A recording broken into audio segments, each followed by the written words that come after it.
제가 예배를 같이 드리면서 참 너무 감사했습니다. 그리고 참 여러분들이 참 행복하신 성도님들이시겠다 이런 마음이 들었습니다. 이렇게 하나님 앞에 이렇게 귀한 찬양으로 또 이런 예배를 드릴 수 있다는 게 얼마나 감사하십니까? 그저 이거 흔치 않습니다. 예, 저도 이렇게 하나님 앞에 늘 참 열심히 더 뜨겁게 하나님을 예배하기를 사모하는 그런 목회자인데 이렇게 이 본이 되는 교회에 와서 이렇게 예배를 드리고 보니까 너무 귀한 교회네요. 네, 여러분들이 하나님 앞에 드리는 이 예배가, 이 찬양이 참 너무 감사해서 참 우리 성도님들 정말 행복한 성도님들이신 것 같고, 또 이 자리에 하나님 여러분들을 불러주신 것이 또 얼마나 감사한 일이지 않나라는 생각이 듭니다. 그래서 저도 오늘 이렇게 말씀을 나누는 자로 왔지만 제가 먼저 하나님 앞에 우리 성도님들과 함께 이렇게 예배를 드리면서 하나님의 은혜에 이렇게 푹 젖어들 수 있어서 너무 감사합니다. 네, 감사합니다. 사실 본이 되는 교회 이렇게 하면 이름이 이제 중간에 이렇게 바뀌었다는 얘기를 제가 목사님한테 들었는데 되게 좋은 이름이지만 또 한편으로는 또 때로 조금 부담스러울 때도 있으시잖아요. 왜냐하면 우리가 본이 안 될 때가 간혹 있잖아요. 간혹. 가정에서도 그렇고 사회에서도 그렇고 또 교회 안에서도 그렇고 참 쉽지 않은 일인데 제가 이렇게 찬양과 예배를 드리면서 참 우리 성도님들은 또 우리 본이 되는 교회는 정말 하나님 앞에 제가 다른 건 잘 모르겠어요. 그런데 이 예배 드리는 것, 하나님을 찬양하는 것에 있어서는 정말 본이 되고 있습니다. 참 너무 감사합니다. 네, 오늘 같이 말씀 같이 좀 나누도록 하겠습니다. 네, 좀 전에 우리 담임 목사님 같이 이렇게 신명기 6장 4절부터 9절까지 이렇게 읽어주셨는데 많이 알고 계신 말씀이죠. 네, 이 말씀 중심으로 해서 오늘 같이 한번 말씀 나누도록 하겠습니다. 네, 애굽에서 이제 노예 생활을 하던 이스라엘 백성들이 하나님의 어마어마한 어떤 구원의 능력이죠. 10가지 재앙, 그리고 유월절 사건, 그리고 홍해바다를 가르는 그 엄청난 구원의 능력을 경험한 후에 이제 그들이 가나안 땅의 입성을 딱 앞두고 있습니다. 얼마나 놀라운 시간이겠어요? 하나님이 약속하신 그 젖과 꿀이 흐르는 그 약속의 땅이잖아요. 축복의 땅. 이제 저 요단강을 건너서 그 하나님의 약속의 땅에 입성하기 바로 그 시점입니다. 바로 꼭 뭐 비교할 수는 없겠지만 제가 오다 보니까 여기 아파트 단지가 있던데 꽤 이제 좀 시기가 좀 지난 아파트 단지인 것 같아요. 혹시 우리 성도님들 가운데 정말 어렵게 아파트에 당첨되시고 또 어렵게 그 재정을 모아서 새 아파트를 분양받았는데 이제 내가 곧 그 아파트에 이렇게 들어가게 된다. 그래도 좀 가슴이 좀 두근두근 하시겠죠? 그런데 사실 어찌 보면 이 땅의 그 어떤 것하고 비교할 수 없는 그 어떤 기대감, 그 두근두근한 그 마음들이 이 이스라엘 백성들에게 있지 않았겠나라는 생각이 듭니다. 하나님이 약속한 저 축복의 땅, 저 가나안 땅에서 우리가 어떻게 살게 될 것인가? 저 땅 안에서 하나님이 우리에게 부어주시는 그 은혜와 축복이 얼마나 귀할까? 그런 어떤 기대감이 있으셨겠죠? 사실 제가 우리 목사님 교회에서 만든 오늘 이 부모교육 세미나 그 웹 사진을 제가 처음에 이렇게 받고 좀 부담스러운 게 있었어요. 뭐 제 사진이 있는 것도 부담되고 거기에 또 이제 여러 문구들도 부담이 되는데 거기에 보면 이제 이런 부분입니다. 자녀 교육을 성공적으로 하는 그런 내용에 대한 오늘 세미나 소개 문구가 있었잖아요. 그래서 어떻게 하면 우리가 자녀 교육을 성공적으로 정말 할 수 있을까에 대한 그런 어떤 그 기대감 혹은 반은 또 어떤 걱정, 이런 우리의 그런 마음인 것처럼 아마 이 이스라엘 백성들은 하나님의 이 약속의 땅의 입성을 앞두고 그런 하나님이 과연 우리 가정과 우리의 이 민족에게 주실 그 축복이 과연 어떤 것일까에 대한 그런 기대들이 참 많이 있지 않았나라는 생각이 듭니다. 사실 우리 성도님들 이렇게 주일 오후인데도 불구하고 우리 어린아이들도 있지만 또 우리 청년들도 있으시고 또 젊으신 분, 또 우리 연세가 또 있으신 분들이 계신데 어쨌든 오늘은 주제가 자녀들을 위한 부모 교육이잖아요. 예, 그렇기 때문에 우리가 어떻게 하면 자녀들을 잘 하나님 앞에서 잘 양육할 수 있을까? 혹은 좀 문구 자체가 조금 애매하기도 하지만 축복된 자녀로 혹은 성공적인 그런 자녀 양육으로 우리 자녀들을 어떻게 하면 우리가 이끌 수 있을까? 사실 요즘 시대처럼 유튜브라든가 인터넷을 통해서 우리가 많은 정보를 접할 수 있는 시기도 없는 것 같아요. 그럴 만큼 사실 이 강단에서 선포되는 말씀 이외에 우리 성도님들이 무언가 이렇게 들을 만한 이야기들이 너무 많이 SNS를 통해서 정보의 홍수처럼 우리에게 들려지잖아요. 그러다 보면 어떻게 하면 성공적인 자녀 교육, 어떻게 하는 것이 자녀들을 우리가 정말 훌륭하게 잘 양육하는 것일까에 대한 정말 신뢰할 만한 어떤 근거를 가지고 그런 이야기들을 해주시는 강사분들이 참 많으시죠. 그래서 성공적인 자녀 교육이라고 하는 어떤 주제를 꺼냈을 때 어떻게 하는 것이 성공적인 자녀 교육일까라고 할 때 여러 의견들이 또 분분할 수가 있습니다.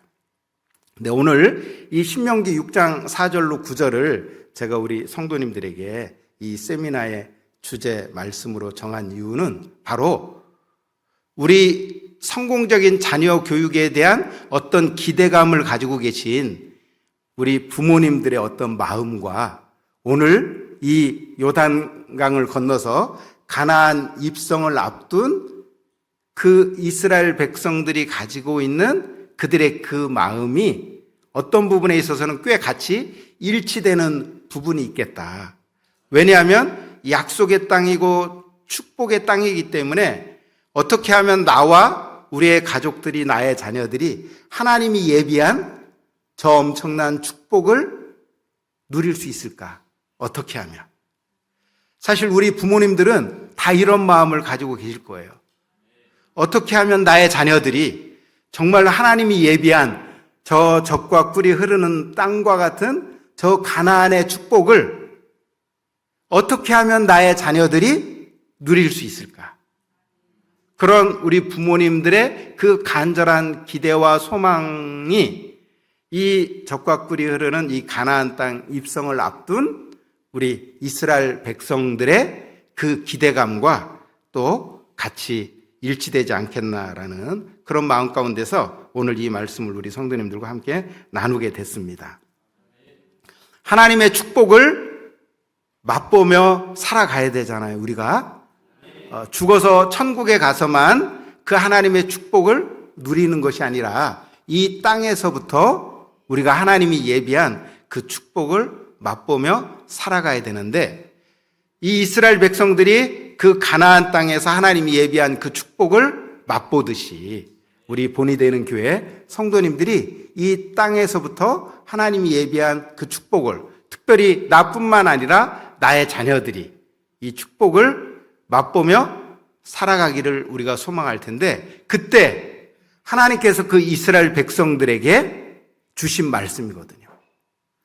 그 가나안의 그 축복을 기대하고 이제 과연 그 축복이 어떤 것일까라고 하는 그 마음으로 지금 두근두근해하는 그 이스라엘 백성들에게 하나님이 바로 그 자리에서 그 시점에서 주신 말씀이 이 신명기 말씀입니다. 특별히 이 신명기 이 6장 4절로 9절을 통해서 하나님이 예비하신 그 축복을 너와 너의 자녀들이 어떻게 하면 누릴 수 있을지를 하나님이 우리에게 너무나 명확하고 분명하게 우리에게 말씀해 주고 계십니다. 그렇다면 우리 또한 이 땅에서 구원받은 하나님의 백성으로 하나님이 예비한 그 축복을 나와 나의 자녀들이 누리기를 원하잖아요.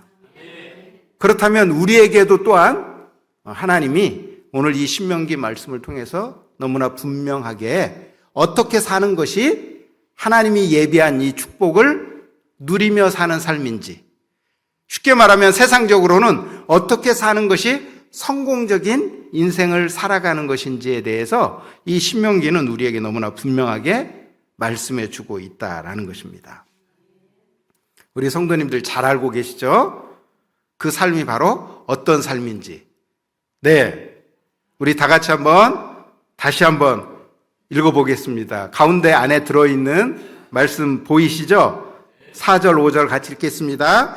이스라엘아 들으라, 우리 하나님 여호와는 오직 유일한 여호와시니 너는 마음을 다하고 뜻을 다하고 힘을 다하여 내 하나님 여호와를 사랑하라.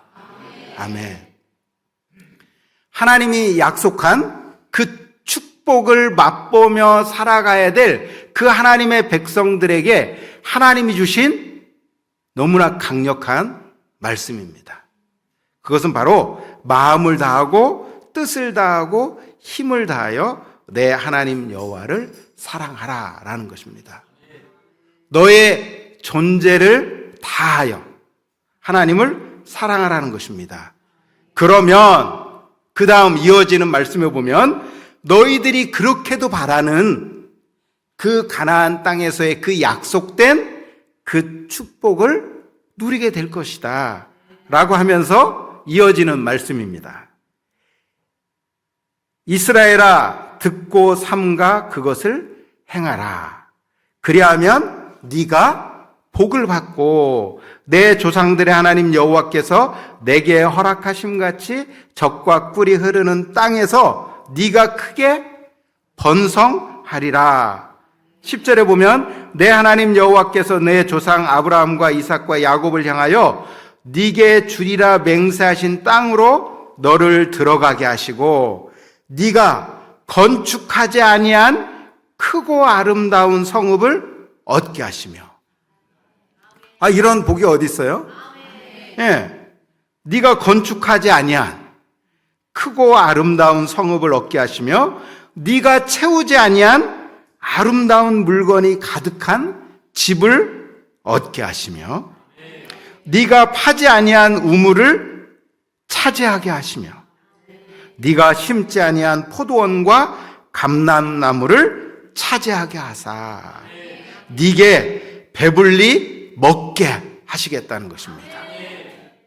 이 하나님이 예비하신 이 가나안 땅, 그 약속의 땅에서의 이 어마어마한 이 모든 축복이 무엇으로부터 연관되어지고 있냐면 네가 듣고 삼가 그것을 행하라 라는 겁니다. 무엇을? 마음을 다하고 뜻을 다하고 힘을 다하여 내 하나님 여호와를 사랑하라 라는 것입니다. 이러한 하나님이 약속하고 있는 이 축복, 어찌 보면 세상 사람들이 보아도 정말 어떻게 이런 축복이 있을 수 있어? 라고 생각할 만큼 어마어마한 이 많은 축복, 우리 모두가 누리길 원하시겠죠. 특별히 우리 부모님들 세대에 얼마나 많은 고생을 하시고 애쓰셨습니까? 지금 자라오는, 좀 죄송하지만 우리 청년들 MZ세대에게 너희 할아버지 할머니가 어떻게 고생하셨는지를 아무리 이야기하면 라떼 해가지고 별로 듣고 싶어 하지 않잖아요. 그러나 정말 하루 밥 3끼 먹는 것, 그것으로도 너무 행복해 하시고 만족해 하실 그런 시대가 우리에게 있었잖아요. 나는 고생해도 내 자식만큼은 고생시키고 싶지 않은, 그것이 우리 부모님들의 마음이시잖아요. 그래서 부모님들은 밥을 먹지 않아도 내 자식만큼은 맛있는 밥을 먹이고 싶고, 나는 공부를 못했어도 내 자식들만큼은 정말 열심히 공부를 시켜서 우리 자녀들이 정말 축복된 인생을 살길 원하는 것. 그게 우리 모든 부모님들의 마음이시잖아요. 나뿐만 아니라 나는 이런 축복을 누리지 못했다 할지라도 나의 자녀들이 하나님이 예비하신 이 축복을 누리길 원하신다면 우리 부모님들이 정말 뭐라도 하실 겁니다. 불 속에라도 뛰어 들어가시겠죠. 내 자녀들이 하나님이 예비한 이런 축복들을 누릴 수만 있다면, 그렇다면 이렇게 하라는 겁니다. 이스라엘아, 듣고 삼가 그것을 행하라 라는 겁니다. 이스라엘아, 들으라. 들으라고 계속 말씀하고 있습니다. 오늘 이 자녀 교육에 이걸 위한 이 세미나에 참석하신 우리 모든 부모님들 뭐 하셔야 돼요? 들으셔야 돼요. 무엇을 들어야 돼요? 하나님이 우리에게 말씀하시는 그 하나님의 말씀을 들어야 합니다. 이게 되게 유명한 말씀이에요.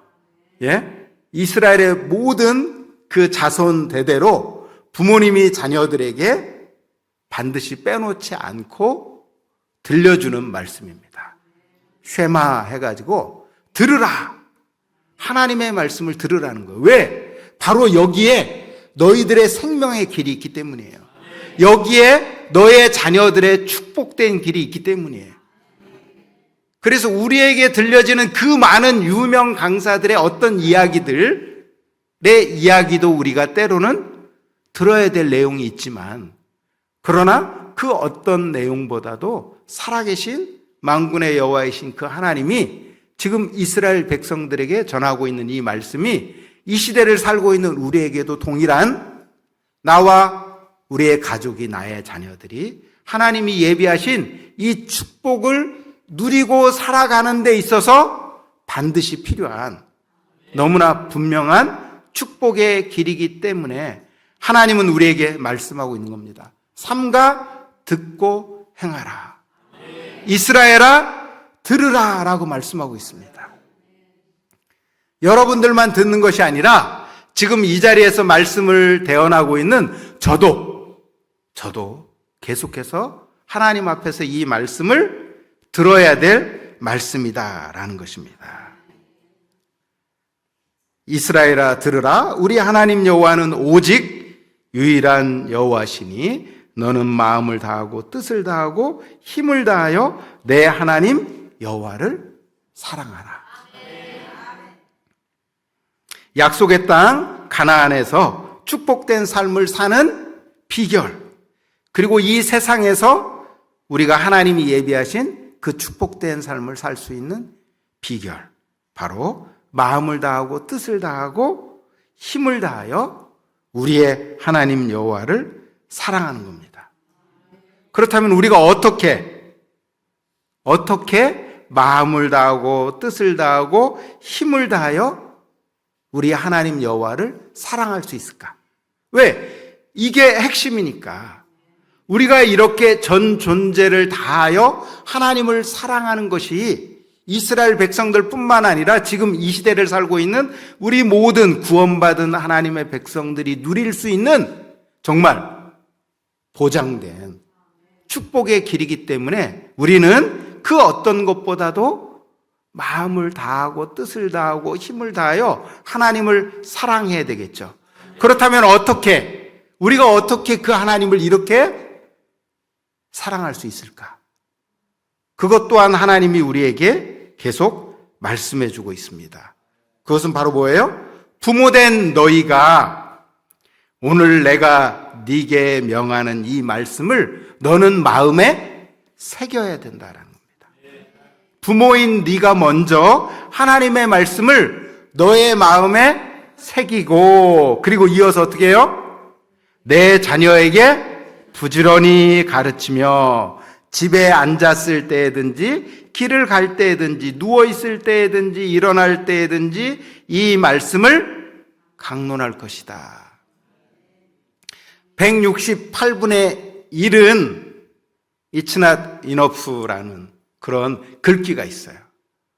168분의 1은 충분하지 않다라는 겁니다. 그렇죠. 100분의 1, 1도 안 되잖아요. 168분의 1이면 당연히 너무 작죠. 너무 부족합니다. 충분하지 않죠. 이 168분의 1이라고 하는 이 글귀가 왜 나왔겠어요? 우리 일주일의 시간이 168시간이거든요. 24시간씩 7일이면 168시간입니다. 그런데 이 시대에 우리 크리스찬 가정의 자녀들이 하나님 앞에 나와서 말씀을 듣는 시간이 일주일에 1시간도 안 된다라는 겁니다. 그나마 코로나 때는 우리가 일주일에 1시간조차도 우리의 자녀들이 하나님 앞에 나올 수가 없었습니다. 지금도 일주일에 한 번 주일학교에 와서 중고등부에 와서 전도사님이나 목사님의 설교 길지도 않죠? 20분, 30분. 그리고 선생님들이 인도하는 공과 성경 공부 또 20분, 30분. 월요일 날 학교에서 중간고사 시험을 본다고 하면 주일날 오후에도 많은 크리스찬 가정의 자녀들이 학원을 가지 않으면 안 되는, 어떤 크리스찬 기관에서 설문조사를 했어요. 주일이 지난 그 다음 월요일 날 만약 학교에서 중간고사가 있고 학원에서 주일날 문제풀이를 해준다면, 중간고사 문제풀이를 해준다면 집사님은 자녀를 교회에 보내시겠습니까? 학원에 보내시겠습니까? 놀랍게도 집사님들의 60% 이상이 학원에 아이들을 보낸다는 거예요. 왜? 학원을 가지 않으면 중간고사 문제 풀이를 하지 않으면 중간고사 대비를 제대로 할 수 없다는 거죠. 어찌 보면 일주일에 단 1시간조차도 우리가 온전하게 하나님을 예배하고 우리의 자녀들이 하나님의 말씀을 들을 수 없는 그런 빈약한 현실 가운데 처해 있거든요. 그래서 많은 우리 크리스찬 부모님들은 어떻게 생각하느냐면, 내가 크리스찬 부모로서 우리의 자녀들을 향한 나의 역할, 나의 사명, 주일날 얘들을 잘 깨워서 얘들을 주일학교에 보내고 얘들을 중고등부에 보내는 것, 예배에 보내는 것, 그걸 크리스찬 부모의 사명이라고 생각하는 분들이 있어요. 어찌 보면 내 자녀들의 신앙 양육에 대한 그 책임을 전적으로 어디에 맡기는 거예요? 교회에 맡기는 거예요. 우리 부모님들의 사명은 우리 아이들을 교회로 데려오는 것, 그것만이 아니라는 거예요. 168분의 1은 뭐하다? 충분하지 않습니다. 만군의 여호와께서 이스라엘 백성들에게 들으라라고 지금 말씀하고 있잖아요. 응?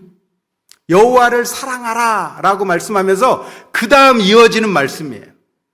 너와 너의 자녀들이 이렇게 전 존재를 다하여 하나님을 사랑하려면 어떻게 해야 되느냐? 먼저 부모인 네가 네 마음에 하나님의 말씀을 새기고 너의 자녀들에게 어떻게 하라는 거예요? 부지런히 하나님의 말씀을 가르치라는 거예요. 하나님의 말씀은 목회자인 저나 주일학교 선생님들에게만 주어진 사명이 아니라는 거예요. 하나님의 말씀을 전하는 사명. 오늘 이 신명기 6장 4절로 9절에 있는 말씀은 저와 같은 제사장이나 혹은 어떤 선지자나 목사에게 주신 말씀이 아니에요, 지금. 오늘의 이 말씀은 이스라엘의 모든 부모님들에게 주고 있는 말씀이에요. 지금으로 말하면 이 자리에 앉아 계신 우리 모든 크리스찬 부모님들에게 주고 있는 말씀입니다. 크리스찬 부모님의 사명은 아이를 주일날 교회에 데려오는 것, 그건 가장 기본 중에 기본이에요. 우리 아이들로 하여금 주일을 성수하고 하나님 앞에 예배를 드리게 하는 것, 그건 가장 기본이고, 그래서 하나님의 말씀으로 우리 자녀들이 듣고 배우는 일을 교회 목사님과 주일학교 선생님들에게만 맡겨두어서는 안 된다라는 것입니다. 성경은 분명하게 우리 자녀들의 신앙교육의 1차적 책임은 부모에게 주어졌음을 성경은 우리에게 말씀하고 있다라는 것입니다. 이 말씀을 너는 마음에 새기고 네 자녀에게 부지런히 이 하나님의 말씀을 가르치되 집에 앉았을 때, 길을 갈 때, 누워 있을 때, 일어날 때 이 말씀을 강론할 것이다. 제가 이제 필리핀에서 사역할 때 거기에 이제 초중고 학교 사역을 했었습니다. 근데 거기에는 이제 필리핀 학생들도 있고 한국에서 이렇게 유학을 와서 기숙사에서 생활하던 우리 한인 청소년들이 있었어요. 근데 이제 그 기숙사에 있었던 우리 한인 청소년들이 이제 많을 때는 한 120명, 130명 이렇게 청소년들이 있었습니다. 비록 그들이 부모님을 떠나 그 이국 땅에 와서 그들이 공부를 하고 있지만 이제 부모님들을 대신한 부모의 역할을 제가 해야 되잖아요. 그 아이들에게 공부를 필리핀 선생님들과 함께 가르쳐야 되지만 그들의 생활을 또한 책임져 줘야 되죠. 기숙사에서 먹는 거, 자는 거, 생활하는 거. 그래서 이 신명기 6장 이 6절로 7절의 말씀을 나 자신과 나의 영적인 자녀 같은 그 제자들에게 실천하기 위해서 이 말씀을 가르쳤더니 어느 날 한 학생이 그런 고백을 하는 거예요. 목사님, 제가 이 하나님의 말씀을 이렇게 굳게, 왜? 부지런히 하나님 말씀을 가르치니까 제가 이 하나님 말씀을 굳게 이렇게 붙잡은 줄 알았더니 어느 날 보니까 그게 아니에요. 이 하나님 말씀이 저를 굳게 붙잡아 가더라고요. 이런 놀라운 고백을 하더라고요. 한 청소년이. 제가 하나님 말씀을 굳게 붙잡은 줄 알았더니 제가 하나님 말씀을 굳게 잡은 게 아니라 하나님 말씀이 나를 굳게 붙잡아 가더라. 이 얼마나 감사한 고백이에요? 내가 하나님의 말씀을 붙잡고 살아가는 인생, 그것뿐만이 아니라 하나님의 말씀에 붙들려 살아가는 인생. 이 신명기 6장 6절로 7절의 말씀을 실천하기 위해서 저 스스로도 저의 마음에 하나님의 말씀을 새기고 또 그곳에 와 있는 우리 학생들에게 하나님의 말씀을 부지런히 가르치기 위해서 이렇게 실천을 했습니다. 한쪽 위에 있는 거는 빡빡하게 쓰여진 책이죠. 저거는 큐티 책이에요. 청소년 매일 성경이라고 하는 큐티 책입니다. 근데 여백이 없죠. 여백이 없을 만큼 우리 청소년들이 매일 아침마다 저 하나님의 말씀이 기록된 그 책에 꼬박꼬박 받아 적는 겁니다. 무슨 설교 노트를 받아 적는 게 아니에요. 많은 우리 학생들이 그 아침 30분 동안 성경 말씀을 읽어가면서 그 말씀 속에서 하나님이 나에게 깨닫게 해주시는 그 말씀들을 저렇게 빈 공백이 없을 만큼 빼곡하게 받아 적는 거예요. 누가 가르쳐 주는 것이 아니라 저 말씀의 저자이신 성령 하나님께서 각각의 우리 학생들에게 깨닫게 해주시는 그 말씀을 받아 적는 거예요. 엄마 아빠가 말하는 것, 선생님이 말하는 게 아니라 하나님이 그 각각의 학생들에게 들려주는 그 말씀을 저렇게 받아 적는 겁니다. 매일 아침마다. 그리고 점심시간에는 가장 행복한 시간이잖아요. 그죠? 밥 빨리 먹고 놀고 싶고 떠들고 싶고 우리 직장인들은 커피 한 잔 마시고 싶고 낮잠 자고 싶고 얼마나 그리운 시간이에요. 그런데 아이들이 점심 먹고 나면 12시 반에 함께 모입니다.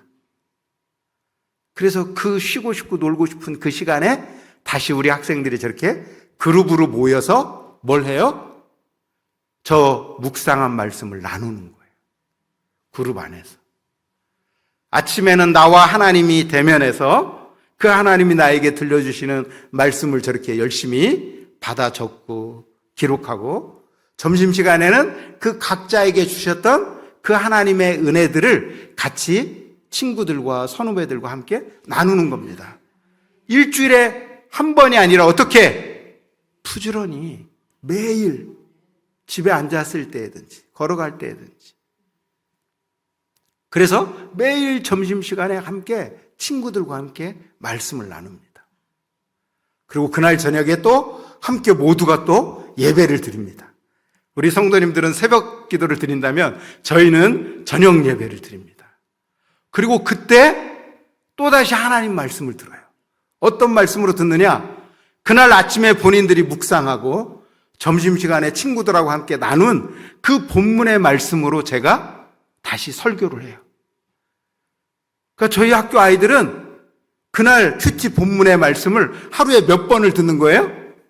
3번을 듣는 거예요. 오늘 마가복음 6장 말씀을 묵상했다. 그렇다면 그 마가복음 6장을 아침에는 나 스스로 하나님 앞에서 저 말씀을 듣고, 점심에는 그 주셨던 은혜를 친구들과 함께 나누고, 저녁에는 다시 또 예배를 통해서 목사님을 통해 또 말씀을 듣는 겁니다. 어떻게 했어요? 그 학생의 고백처럼 제가 하나님의 말씀을 굳게 붙잡는 것 같잖아요. 하루에 3번씩 아침, 점심, 저녁에 그 하나님의 말씀을 뭔가 붙잡는 이 강력한 어떤 에너지와 열정이 있잖아요. 어느 날 보니 제가 하나님의 말씀을 붙잡은 줄 알았더니 하나님의 말씀이 저를 붙잡아가는, 너무 감사한 일이죠. 어떠십니까? 우리 본이 되는 교회 성도님들, 이 신명기 6장 6절로 7절의 말씀, 하나님의 말씀을 나의 마음에 새기고, 그리고 자녀들에게 부지런히 이 하나님의 말씀을 가르치되, 이렇게, 그래서 구체적으로 그 당시에 어떤 예를 들어주고 계신 거죠. 제가 있었던 저 학교에서는 어찌 보면 수천 년이 지난 저희 학교의 그 말씀을 어떻게 해요? 하나의 적용해 가는 하나의 사례겠죠. 우리 성도님들이 저 말씀을 우리 가정 안에, 나의 삶 가운데 우리가 어떻게 적용할 수 있을까?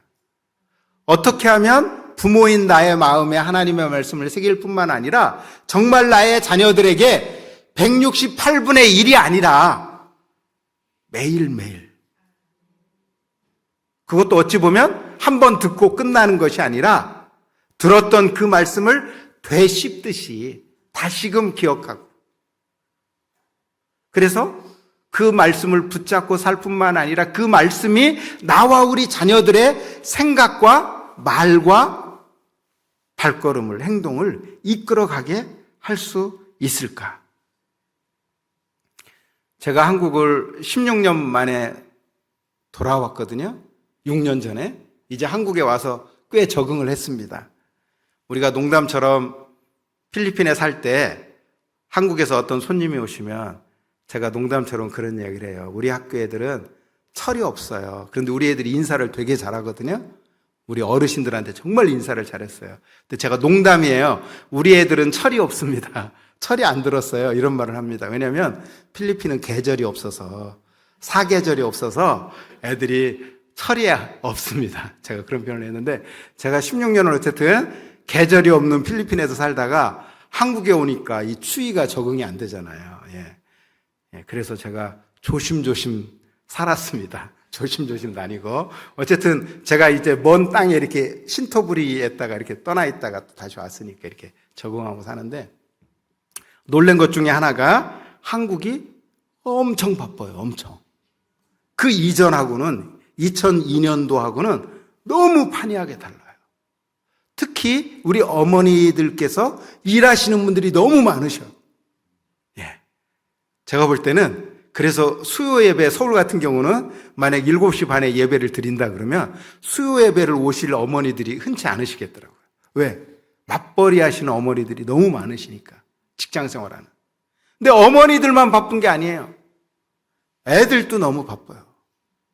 학교 끝나면 뭐 해요? 술래를 해, 술래. 학원을 뺑뺑이를 돕니다. 뭐 태권도 기본이죠. 피아노 학원 기본이죠. 거기서 조금 더 크면 뭐예요? 수학 학원 가야죠. 또 영어 학원 가야죠. 예. 제가 처음에 한국에 들어와서 이제 몇 개월은 목동에 있는 저희 교회에 선교관에서 좀 머물렀습니다. 집이 없으니까. 목동 바로 주변이 학원가예요. 밤 10시, 11시가 되면 학원 그 승합차들이 줄을 서 있습니다.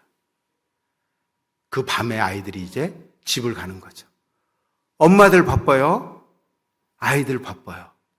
이렇게 바쁜 한국 사회 속에서 어떠세요? 부모님들이 이 하나님의 말씀을 내 마음에 새기고 내 자녀들에게 부지런히 하나님의 말씀을 가르칠 수 있을까? 너무 어렵죠. 왜? 시간이 없어요. 부모님도 시간이 없고 애들도 시간이 없습니다. 그만큼 한국 사회가 너무 바빠요. 그런데 왜 우리가 이 성경을 하나님의 말씀, 진리라고 말합니까? 진리는 시대가 변해도 장소가 변해도 뭐예요? 여전히 동일하게 우리가 반드시 듣고 지켜야 될 말씀인 것이 바로 진리인 거거든요. 땅끝까지 이르러 내 증인이 되라라고 2000년 전에 예수님이 말씀하셨잖아요. 그런데 지금 우리 성도님들은 땅끝 하면 전 세계 지도가 이렇게 딱 보이잖아요. 그죠? 땅끝 하면. 그런데 2000년 전에는 이 말씀이 주어질 때는요, 땅끝 하면 개념이 없어요. 여러분들, 이 지구가 둥글다는 것이 500년 전에 알게 된 사실이에요. 500년밖에 안 됐어요. 아시죠? 저 스페인에서 포르투갈에서 계속 대서양을 건너서 가면 인도가 나올 거라고 믿고 지구가 둥글다라는 것을 하기 위해서 가다가 만난 게 아메리카잖아요. 그래서 이 사람들이 인도 사람인가 봐 해서 이름을 뭐라고 진 거예요? 예, 인디안이라고 진 거예요. 그때서 지구가 둥글다는 걸 아는 거거든요. 그러니까 지구가 둥글다는 것을 깨닫기도 전 1500년 전에 예수님이 말씀하신 거예요. 땅끝까지 가서 복음을 전하라. 그러면 그 당시에는 땅끝이 도대체 뭐야? 개념이 안 서는 거예요. 그런데도 불구하고 놀랍게도 하나님의 말씀은 전파되는 거예요. 그리고 그 하나님의 말씀을 순종하는 사람들에게는 그 말씀이 삶이 되고 그 말씀이 스토리가 되죠. 하나님이 함께 하신 간증들이 되는 것이죠. 이 신명기 6장에 있는 말씀은 수천 년 전 이스라엘 백성들에게 주어진 말씀이지만 우리는 이 신명기의 말씀을 뭘로 받아들여요? 하나님의 말씀으로 받아들이고 있거든요. 하나님의 말씀은 시대가 변해도 상황이 변해도 이 한국 땅에서도 필리핀 땅에서도 여전히 우리가 어떻게 해야 돼요?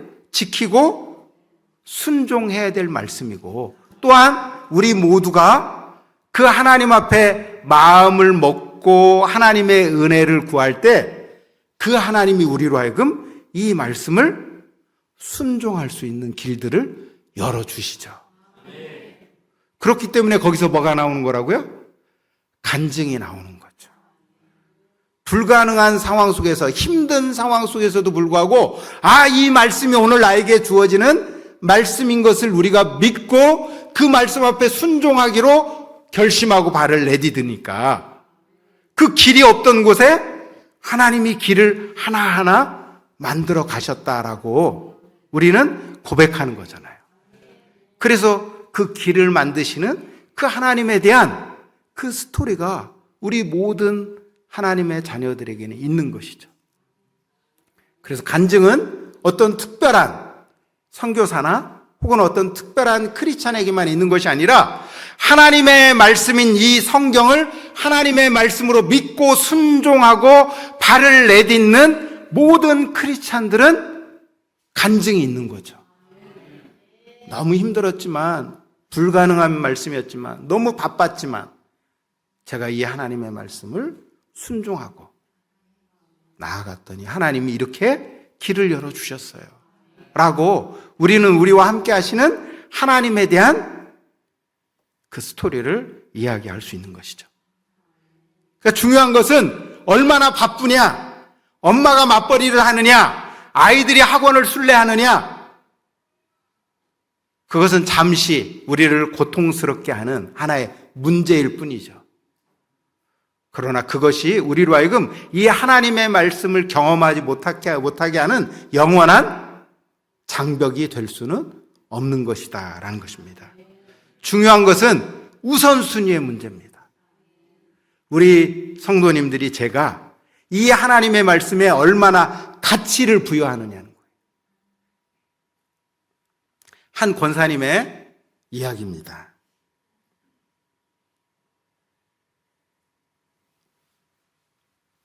매주 3번 월수금 광주에 있는 아들의 고등학교 기숙사에 찾아가 기숙사 간식 시간 15분을 이용해 큐티 나눔, 손전등으로 성경을 비춰가며 비 오는 날은 우산을 쓰고 큐티 나눔을 하고 목포행 막차 버스를 타고 집에 돌아오면 새벽 1시가 되곤 했다.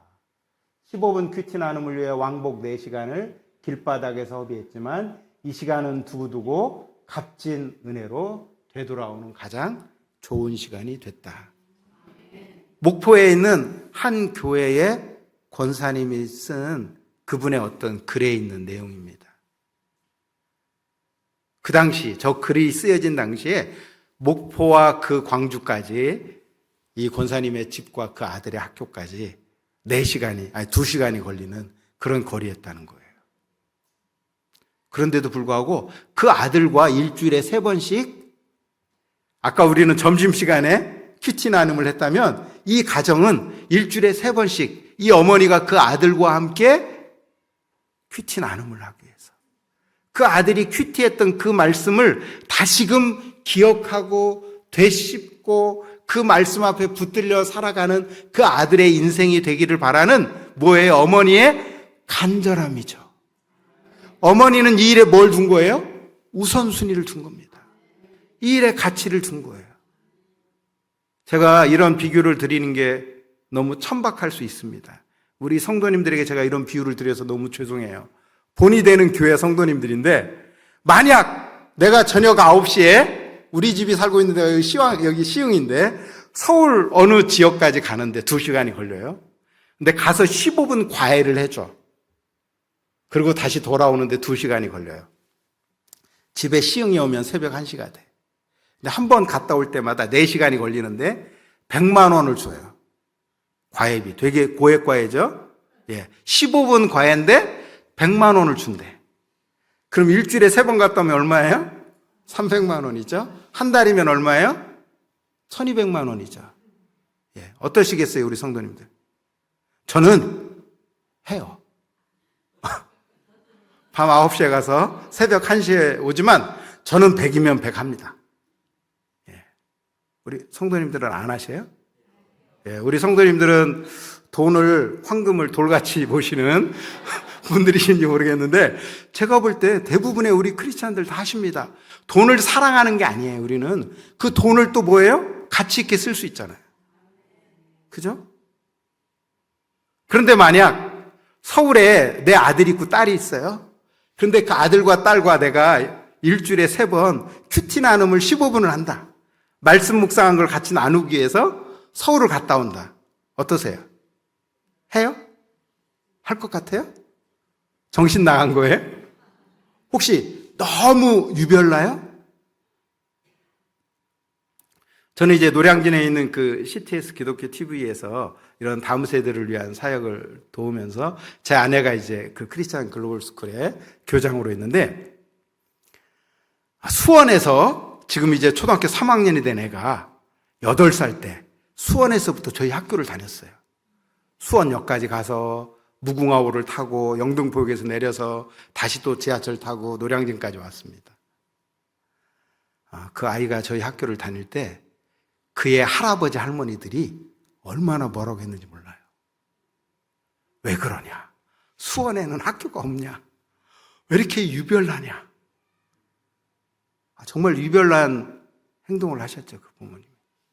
그리고 그 아이를 보내기 위해서 아버지가 1년에 연봉 몇 천만 원 하는 직장을 휴직을 했습니다. 무급 휴직을 했어요. 그러니까 1년 몇 천만 원 마이너스가 난 거죠. 돈을 안 받으신 거예요. 아침마다 그 아이를 데리고 노량진까지 왔어.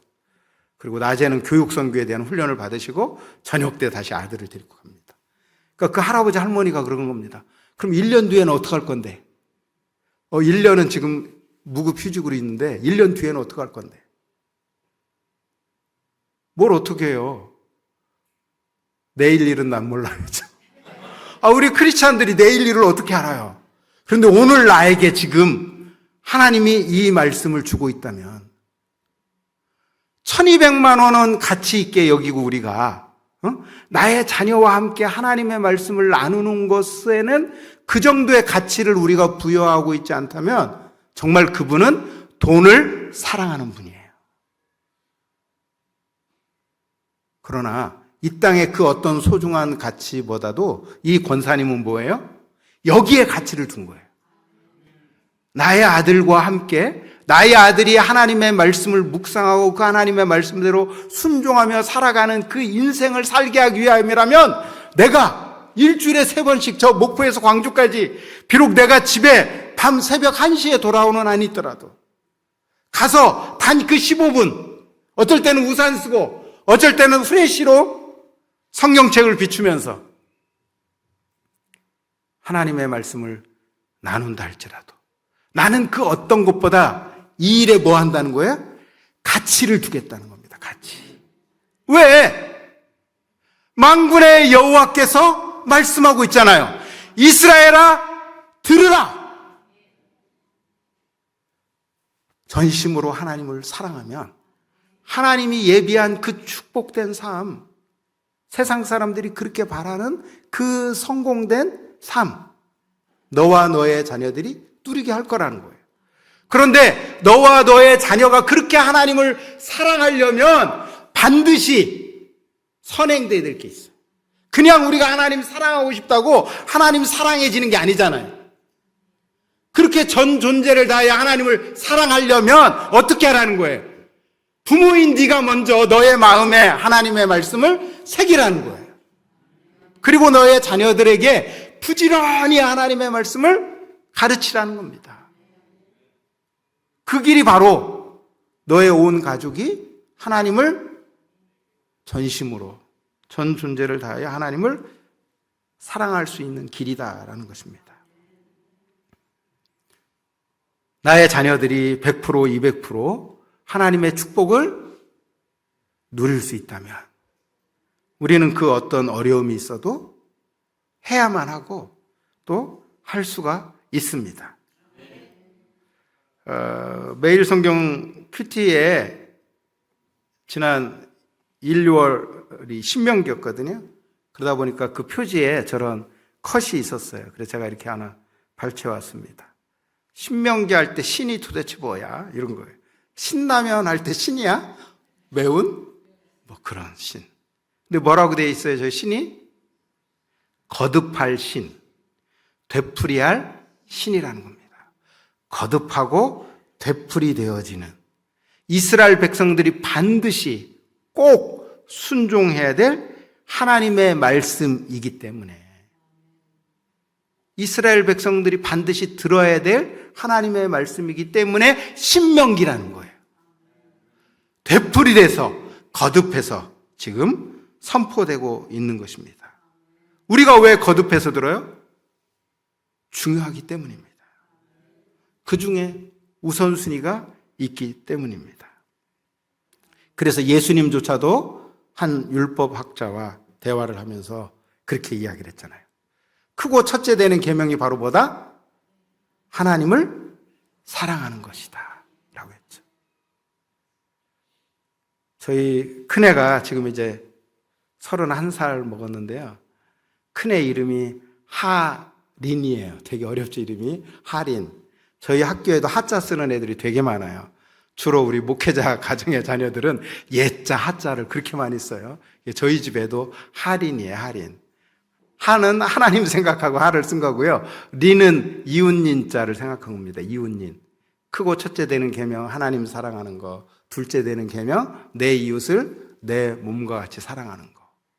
예수님조차도 크고 첫째 되는 계명 뭐예요? 하나님을 사랑하는 거. 오늘 이 성경에서도 하나님이 이 신명기를 통해서 우리 크리스찬의 삶에 있어서 가장 최우선, 크리스찬의 삶에 있어서 가장 최우선 뭐예요? 하나님을 사랑하는 것. 여기에 하나님이 예비한 엄청난 축복이 있는데 이 축복을 누리려면 어떻게 해요? 바로 이 삶을 힘써야 된다는 겁니다. 이 말씀을 너는 마음에 새기고 내 자녀에게 부지런히 가르쳐야 된다라는 겁니다. 혹시 우리 성도님들 이 창의, 융합, 인재, 핵심 역량 이런 이야기 들어보셨을 거예요. 미래 인재 핵심 역량 동일한 용어예요. 그래서 4가지를 이야기합니다. 창의력, 소통 능력, 협업 능력, 또 어떤 비판 능력. 사실 저거는 전 세계 모든 교육부도 다 이걸 지향합니다. 제가 있었던 필리핀도 그렇고 지금 한국도 그럽니다. 그래서 21세기의 교육의 어떤 방향하면 다 저기를 향해서 가고 있습니다. 미래 인재가 갖춰야 될 4가지 핵심 역량, 창의 융합 인재가 갖춰야 될 4가지 핵심 능력을 이야기합니다. 근데 놀랍게도 저 4가지 핵심 능력이 다 C로 시작돼요. 그래서 저걸 4C라고 합니다. 근데 그 중에 창의력에 대한 부분들이 나오죠. 창의력을 뭐라고 말합니까? 무에서 유를 창조한다. 독창적인 아이디어로 배움을 주도하며 고민과 생각을 멈추지 않는 능력. 도대체 저 창의력을 어떻게 하면 길러질 수 있어요? 미래 인재가 갖춰야 될 핵심 역량이라는데. 제가 저 버핏이라고 하는 분의 사진을 가져왔어요. 워렌 버핏이라고 하는 분입니다. 저분이 지금 전 세계 갑부 순위 10위 안에 드는 분입니다. 근데 저분이 기부를 하도 많이 하셨어요. 그래서 그전에는 저분이 전 세계에서 이 넘버 3 안에 들었던 부유한 분이었습니다. 근데 저분이 가지고 있는 별명이 있어요. 투자의 귀재. 가보세요. 서점에. 저분에 대한 책이 아주 쌓여 있습니다. 투자의 귀재. 근데 저분이 이제 거주했던 지역이 미국의 오마하라는 데예요. 그래서 저분에게 붙은 또 다른 하나의 별명이 있는데 바로 그게 뭐냐면 오마하의 현인이다. 현인. 지혜자라는 거예요. 너무 지혜가 있으신 분이에요. 그래서 미국의 한 자선단체에서 아이디어를 냈어요. 저분이 지혜자 현인이니까 저분과 함께 점심 식사를 같이 먹는 경매를 열었어요. 그래서 7사람이 같이 경매에 당첨된 사람은 저분과 3시간 동안 점심을 먹으면서 대화를 할 수 있어요. 그럼 대화를 하면서 뭘 하라는 거예요? 그분의 지혜를 얻으라는 거예요. 지혜. 오마의 현인이니까. 경매가가 어느 정도로 낙찰이 됐느냐? 매년 했어요. 그런데 2019년도 코로나 전에 이 중국의 사업가입니다. 저 사람은 저스틴 선이라는 사람이에요. 저 사람이 낙찰받은 경매가가 얼마인지 아세요? 지금 우리나라 환율로 60억이에요. 60억. 매년 경매 낙찰가가 주로 20억, 30억이었어요. 그러니까 20억, 30억, 저 60억을 내놓고 뭘 하는 거예요? 엄청난 미술품을 사는 게 아니에요. 고가에. 고려청자를 사는 게 아니에요. 저 워렌 버핏이라고 하는 오마의 지혜자 현인과 3시간 동안 같이 밥을 먹으면서 그분과 대화를 하는 거예요. 그분의 지혜를 얻는 거예요. 저 저스틴 선이라는 사람이 이런 말을 했어요. 모든 경매 낙찰자들의 공통적인 특징은 그들이 즐거운 시간을 보내고 지불한 금액만큼의 가치를 느낀다는 거다. 20억을 내고 30억을 내고 60억을 내고 3시간 동안 대화를 했는데 60억이 안 아깝다는 거예요. 저분의 책 읽고 싶지 않으세요? 우리 성도님들은 60억 없으시잖아요. 죄송한 표현이지만 경매 낙찰하기 어려워요. 왜? 재작년에 코로나 이후에 3년 동안 경매를 안 하다가 2022년도에 다시 한번 경매를 했거든요. 그때 경매가가 얼마에 나왔는지 아세요? 2019년도에는 60억이 나왔는데 2022년도에는 246억이 나왔어요. 어떤 한 사람이 워렌 버핏과 3시간 대화를 하기 위해서 246억을 썼어요. 어마어마하죠.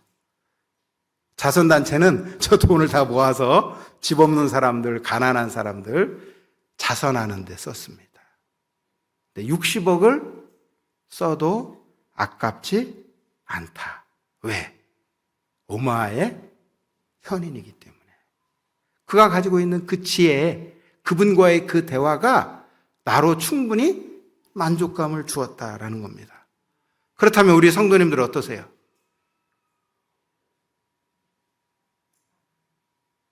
어떠세요? 246억은 우리가 없잖아요. 우리가 60억을 쓰기에는 그렇잖아요. 그 3시간을 위해서. 우리의 자녀들이 저 법칙과 잽이 안 되는, 잽이 안 돼요. 조족지혈이야. 누구 앞에 서면? 창조주 하나님. 창의력은 다 어디서 나오는 거예요? 창조주 하나님에게서 나오는 거잖아요. 무에서 유를 만드시는 분인데요. 우리 자녀들이 하루에 20분씩 하나님하고 긴밀한 시간을 갖는다. 어떠실 것 같아요? 우리는 정말 수백억을 들여도 아깝지 않은 일인 거예요. 저 저스틴 순이라는 사람이 60억을 쓰고도 아깝지 않았다. 만족함이 있을 만큼 그 시간이 즐거운 시간이다. 유익했다는 거예요. 근데 우리는 이 어마어마한 축복을 누리고 있는 거거든요. 그래서 하나님은 우리에게 그렇게 말씀하시는 거예요. 근데 우리가 너무 때로는 유치하고 수준이 낮으니까 너네가 좋아하는 거 줄게. 채우지 않은 집, 기르지 않은 양식, 집, 이 모든 거 줄게. 그런데 이거 얻으려면 어떻게 해라? 하나님 말씀 부지런히 가르쳐. 그렇게 해서 전 존재로 하나님을 사랑할 수 있게 해. 근데 실제로 그 하나님과의 그 친밀한 교제를 누리는, 우리가 창조주 하나님과 친밀한 시간을 내가 나의 자녀들이 매일같이 누릴 수만 있다면. 저희가 CGS 우리 학생들에게 농담처럼 말합니다. 매일같이 1년 365일을 워렌 버핏이 아니라 저 하나님과, 창조주 하나님과 우리가 친밀한 교제를 누릴 수만 있다면 1년 365일이 아니라 10년을 나의 자녀들이 저 삶을 누려간다고 생각해 보세요. 하나님은 정말 우리에게 엄청난 축복을 주고 싶어서, 오히려 우리가 그 축복을 받고 싶어서 안달이 난 정도가 아니라 그분이 우리에게 축복을 주고 싶어서 안달이 나셨죠. 나를 사랑하라는 거예요. 나의 말씀을 너의 마음에 새기고 너의 자녀들에게 부지런히 가르치라는 것입니다. 그래서 시편 기자는 이렇게 말하고 있습니다. 복 있는 사람은 오직 여호와의 율법을 즐거워하여 그 율법을 주야로 묵상하는 자다. 그 삶이 바로 뭐라고요? 가장 복 있는 삶입니다. 하나님의 말씀을 가까이 하고 하나님의 말씀을 계속 되새김하는 그 삶. 그냥 우리 자녀들을 그냥 교회에 일주일에 한 번 데려오는 정도가 아니라 우리 자녀들이 가정에서, 교회에서, 삶의 현장 속에서 늘 하나님과 함께 동행하는 그 삶을 살아갈 수 있도록 하는 그 삶.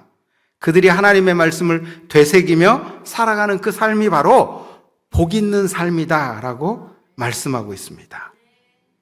뿐만 아니라 그 말씀을 우리 성도님들이 자녀들과 함께 나누라라는 겁니다. 왜? 한번 묵상한 것으로 끝나면 아쉽잖아요. 다시 그 말씀을 되새김할 수 있도록. 제가 이제 우리 그 학교의 학부모님들하고 훈육 성경 공부를 하면서 그렇게 말합니다. 때로는 아이가 3살, 4살, 5살 동생들이 그래도 말씀을 나누라고 합니다. 말씀을 나누라고 그러면 4살짜리, 5살짜리들이 뭘 나누냐면 글을 못 읽잖아요. 그럼 어린이집 갔다 온 얘기를 해요.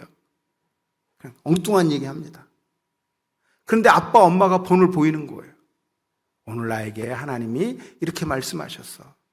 아빠가 말씀을 나누고 엄마가 나누고 때로는 오빠가 나누고 그 수원에서 그 노량진까지 학교를 다녔다는 집도 7살, 5살짜리가 있을 때 그 7살짜리 오빠가 큐티 나눔을 한 2달을 하니까, 맨날 어린이집 얘기를 했던 그 5살짜리가 한 2달이 지나니까 큐티 나눔을 하더라는 거예요. 무슨 큐티 나눔을 하느냐? 오빠가 한 말을 흉내를 내는 겁니다. 우리 다 그렇게 하는 거예요. 우리 초보일 때, 우리 어렸을 때는 어떻게 해요? 흉내 내는 겁니다. 흉내. 바로 앞에 가는 사람 흉내 내는 거예요. 그러다가 이제 자기에게 주신 말씀을 나누는 거예요. 그렇게. 온 가족이. 때로는 5살짜리가 나누고, 7살짜리가 나누고, 또 아빠가 나누고, 엄마가 나누고.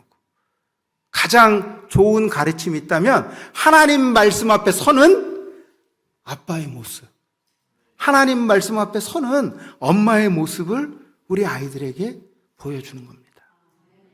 나도 약하지만, 나도 부족하지만, 내가 이렇게 매일같이 하나님의 말씀과 하나님의 은혜가 아니면 살 수 없는 그런 존재인 것을 우리 자녀들 앞에서 함께 고백하면서 우리 자녀들로 하여금 계속해서 그들의 관심이 하나님의 말씀과 하나님의 은혜에 시선을 둘 수 있도록.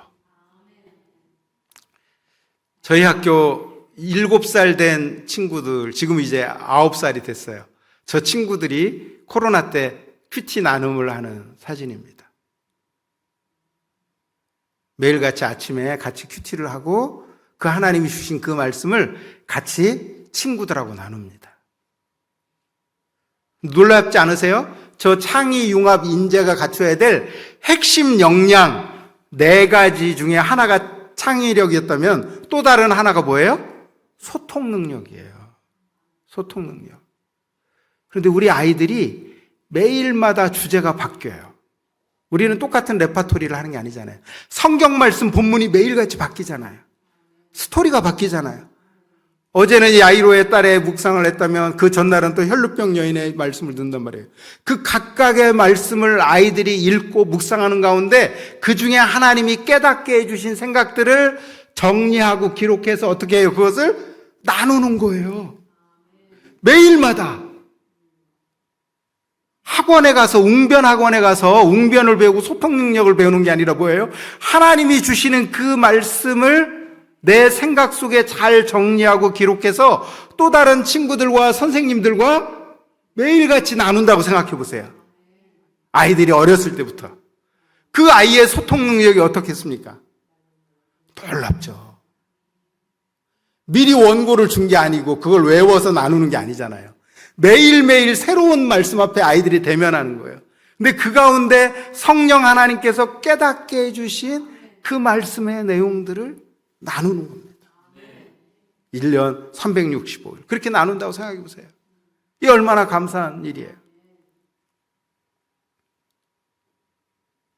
협업 능력이라는 게 있어요.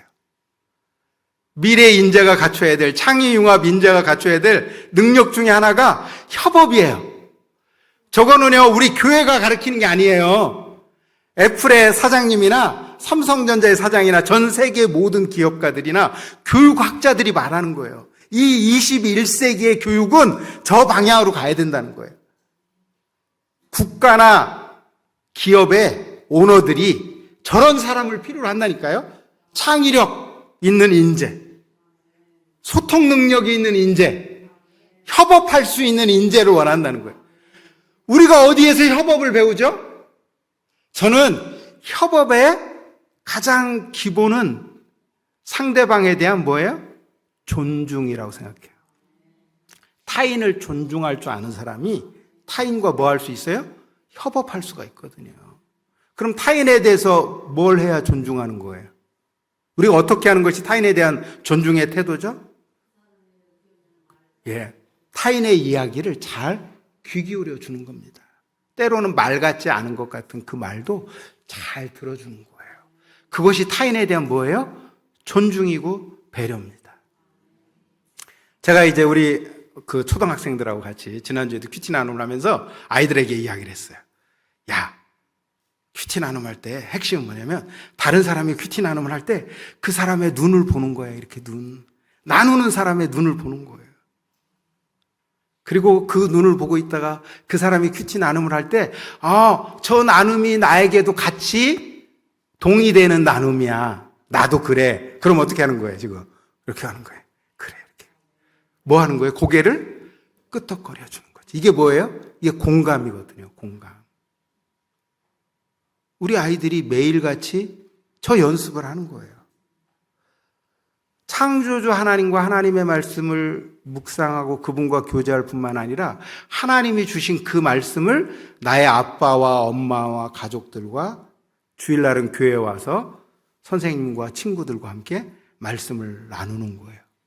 나는 한 번 나누고 나는 4번, 3번, 5번 듣는 거예요. 그 사람의 이야기를 경청하고 눈을 보면서 함께 공감하면서 이 삶을 나의 자녀가 1년 365일 5년 10년을 살아간다고 생각하세요. 보세요. 제가 이 사회의 리더라면 저는 그런 사람하고 같이 일하고 싶을 거예요. 당연하지 않겠어요? 타인의 이야기를 경청해주고 그 사람을 함께 공감해주고 그 사람을 존중해주는 그런 사람이라면 같이 일하고 싶겠죠.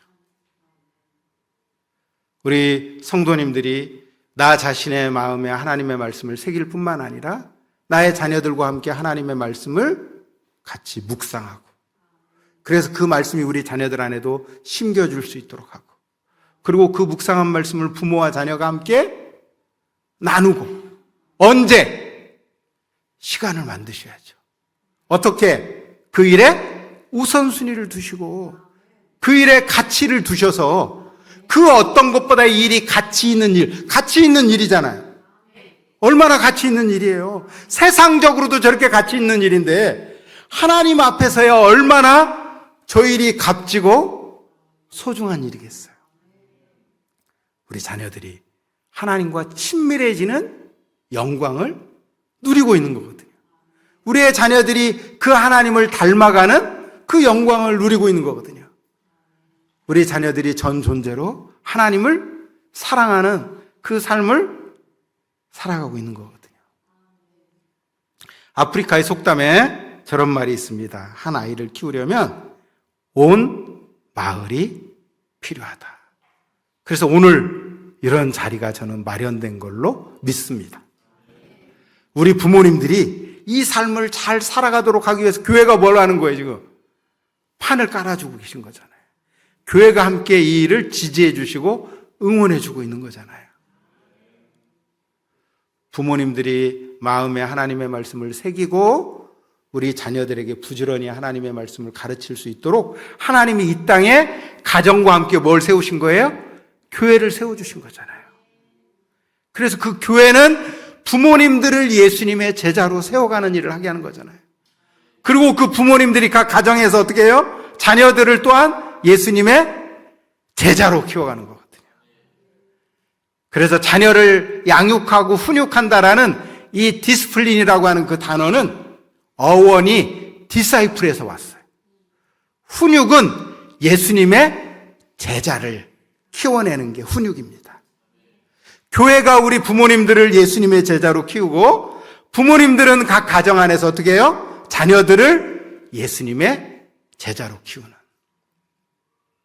저도 능력은 부족하지만 머리가 이렇게 좀 하얘져 가고 있지만 오늘 여기 본이 되는 교회에 오기 전에 뭘 했느냐? 우리 2살짜리, 3살짜리 애들 있죠. 제가 섬기고 있는 교회. 저는 이제 협력 선교사로 있으니까 특별히 무슨 사역을 하는 건 아니지만 2살, 3살짜리 애들, 영화부 애들하고 같이 놀아주고 와요. 옛날 우리 어르신들이 애 보는 게 얼마나 힘들었으면 그런 표현을 썼어요. 애 보느니 콩밥 맨다고. 콩밥 매는 게 여름에 얼마나 힘든 일인데요. 근데 그만큼 애 보는 게 힘들다는 거예요. 근데 저희도 몇 년 전부터 저하고 아내가 그 2살짜리, 3살짜리 애들하고 아침에 주일날 가면 일부 예배 드리고 11시에 엄마들이 예배를 드릴 수 있도록. 애들 때문에 예배 못 드리잖아요. 잠옷실에 들어가도 애들이 떠드니까 예배를 못 드리잖아. 그러니까 엄마들 예배 드릴 수 있도록 그 1살짜리, 2살짜리, 3살짜리 애들하고 같이 놀아주는 거예요. 한 20분, 30분 놀아주고 같이 그 어린 것들 놓고 다시 예배를 또 드립니다. 같이 예배 드리고 그리고 밥까지 다 먹여줍니다. 식당에서 밥 갖다가 엄마가 애들 밥 먹이려면 힘드니까. 왜? 한 아이를 키우려면 어떻게 돼요? 온 마을이 필요합니다. 이렇게 우리 교회가 우리 성도님들을 이렇게 키워가시잖아요. 저는 제가 와서가 아니라 얼마나 이 귀한 일을 하고 계셔요. 우리 부모님들 이런 교육 세미나를 준비해서 우리 부모님들이 함께 자라갈 수 있는 이런 기회를, 이 교회가 온 마을이 되어서 함께 이 일을 하고 있잖아요. 나의 손주가 이 교회를 다니는 것도 너무 감사하지만 낯선 누군가 한 아이가 왔을 때 우리가 찾아가서 그 아이의 이름을 물어봐 주는 겁니다. 그리고 그 아이의 이름을 기억해 주는 거예요. 그리고 주일날 꼭 권사님 댁 손주만이 아니라 이 교회에 그 부모님이 다니지 않는 그 아이라 할지라도 우리가 그 아이를 환대해 주는 겁니다. 우리 장로님들이, 권사님들이, 집사님들이 온 마을이 돼서 어떻게 하는 거예요? 한 아이를 키워가는 겁니다. 그래서 온 마을, 따뜻한 마을이거든요. 또 본이 되는 교회 뜨겁잖아요. 되는 줄 알았어요. 찬양하실 때 뜨거우시잖아요.